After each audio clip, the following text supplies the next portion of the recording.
অনুরোধ রইল ভিডিওটি প্রথম থেকে একদম শেষ পর্যন্ত দেখবেন, তাহলে আপনি নিজেই বুঝে যাবেন আল্লাহর অস্তিত্ব সম্পর্কে।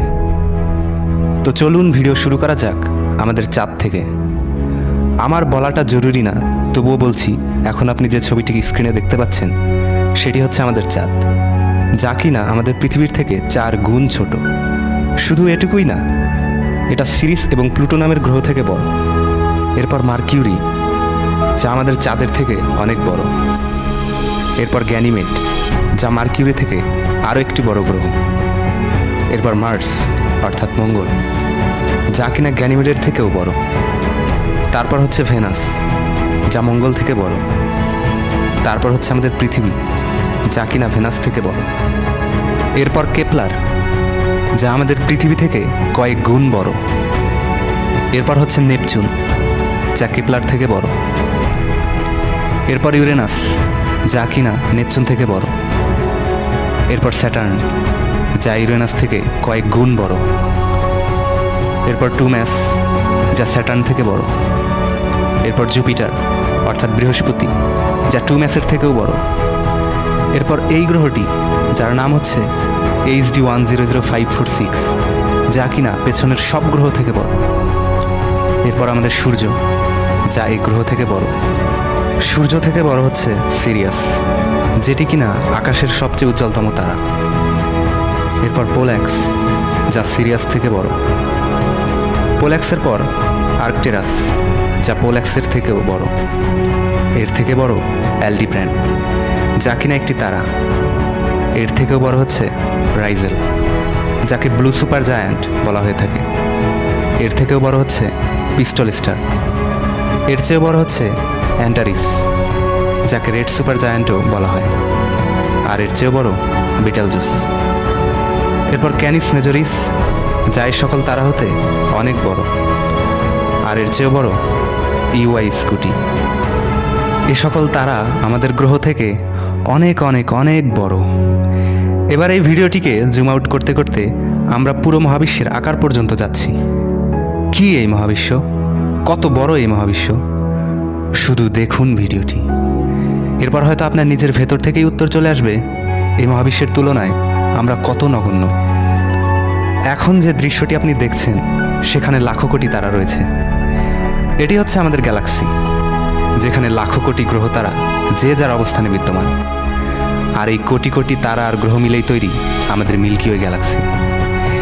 এটি হচ্ছে আমাদের আকাশগঙ্গা, যার সীমা অপার, যেখানে রয়েছে কয়েকশো কোটি গ্রহ নক্ষত্র। এটি হচ্ছে আমাদের মিল্কি ওয়ে গ্যালাক্সি। এই মিল্কি ওয়ে গ্যালাক্সির পাশে রয়েছে আরও একটি গ্যালাক্সি, যার নাম অ্যান্ড্রোমেডা গ্যালাক্সি, যা কিনা আমাদের মিল্কি ওয়ে গ্যালাক্সি থেকেও 4 গুণ বড়। না জানি এর মতো কত গ্যালাক্সি আমাদের মিল্কি ওয়ে গ্যালাক্সির চারপাশে রয়েছে। এই সকল গ্যালাক্সি মিলে যা হয়, সেটিই হচ্ছে আমাদের মহাবিশ্ব। এটিই হচ্ছে আমাদের মহাবিশ্ব, যার ভেতর মিলিয়ন বিলিয়ন গ্যালাক্সি রয়েছে। এটিই হচ্ছে আমাদের মহাবিশ্ব। আর শুধু এটুকুই নয়, এখন আপনি স্ক্রিনে যা দেখতে পাচ্ছেন সেটি হচ্ছে আমাদের ইউনিভার্স, যা কিনা একটি বল। না জানি আমাদের ইউনিভার্সের মতোই কত লাখো কোটি ইউনিভার্স রয়েছে এই মহাবিশ্বে। আর এই কোটি কোটি ইউনিভার্স মিলেই তৈরি হয় একটা মাল্টিভার্স। হয়তো এই মাল্টিভার্সের উপরেও এক সুপারভার্স আছে, যেখানে হাজারো মাল্টিভার্স আছে, লাখো কোটি মাল্টিভার্স আছে। এটিই হচ্ছে আমাদের মহাবিশ্ব। খুব অবাক হচ্ছেন, তাই না? এখান থেকে মাইক্রোস্কোপ লাগিয়েও যদি আপনাকে খোঁজেন, আপনার অস্তিত্ব তো দূরের কথা, আমাদের গ্যালাক্সিকেও খুঁজে পাওয়া যাবে না। ভিডিওটি দেখে একবারও কি ভেবেছেন যে এগুলো আসলো কোথা থেকে? কোথা থেকে আসলো এই মহাবিশ্ব? কে বানালো এই মহাবিশ্ব? এত বড় স্পেস, এত বড় জায়গা কিভাবে চলছে? আমরা মানুষরাই তো কোনো কিছু বানানোর আগে চিন্তা করি, পরিকল্পনা করি, তারপর একটা জিনিস তৈরি করি যাতে সেটা সঠিকভাবে কাজ করে। তাহলে আপনার কি মনে হয় যে এত বড় মহাবিশ্ব, এত বড় স্পেস, এত বড় জায়গা, সব কিছু এত নিখুঁতভাবে একাই চলছে? কখনোই না। বরং কেউ তো এগুলো বানিয়েছে এবং তার দ্বারাই এগুলো পরিচালিত হচ্ছে। চলুন মহাবিশ্বের কথা বাদই দেয়া যাক। মিশরের পিরামিডের নাম হয়তো সবাই শুনেছেন। কখনো কি ভেবে দেখেছেন এত বড় পিরামিড কিভাবে তৈরি হয়েছে? কিভাবে একটি পাথরের উপর আরেকটি পাথরকে রাখা হয়েছে? যেখানে একটি পাথরের সর্বনিম্ন ওজন 5 টন, সেখানে কিভাবে তৈরি হয়েছে পিরামিড? পিরামিডের কথা বাদই দিলাম, আপনি কি স্টোনহেঞ্জের নাম শুনেছেন? স্ক্রিনে যে ছবিটি দেখতে পাচ্ছেন সেটি হচ্ছে স্টোনহেঞ্জ। কখনো কি চিন্তা করে দেখেছেন এইভাবে সাজানো লম্বা লম্বা পাথরকে একটির উপর আরেকটিকে রাখা হয়েছে কিভাবে? কে রেখেছে এগুলো? কি এগুলো? প্রতিটা মানুষ তার নিজের জায়গা থেকে আলাদা, কারো সাথে কারো হুবহু মিল নেই। এই মহাবিশ্বে লাখো কোটি গ্রহ রয়েছে, সবগুলোই নিজের জায়গাতে ঘুরতে থাকে। কখনো এমন হয়নি যে একটি গ্রহ নিজের জায়গা থেকে অন্য জায়গায় চলে গিয়েছে। আমাদের বেঁচে থাকার জন্য খাবারের প্রয়োজন হয়, আর এই খাবার আমরা পৃথিবী থেকেই পেয়ে থাকি। আমরা নিঃশ্বাস নিয়ে থাকি, কিন্তু আজ পর্যন্ত ওই বাতাসকে কেউ কোনো দিন দেখতে পারিনি।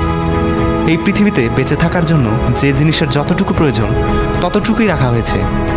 বায়ুতে অক্সিজেন সহ অন্যান্য গ্যাসের পরিমাণ, তাপমাত্রা, বায়ুচাপ, গ্র্যাভিটি ইত্যাদি সব কিছুকেই প্রয়োজন মতো রাখা হয়েছে। যদি এসব জিনিসের যে কোনো একটিরও সামান্য কম বেশি হতো, তাহলে এই পৃথিবীতে জীবের অস্তিত্ব থাকতো না। পৃথিবী তার নিজ অক্ষের চারিদিকে 30 কিলোমিটার পার সেকেন্ড বেগে ঘোরে। এই ঘোরার গতি যদি সামান্য পরিমাণও কম বেশি হতো, তাহলে আমরা সুশৃঙ্খলভাবে বসবাস করতে পারতাম না।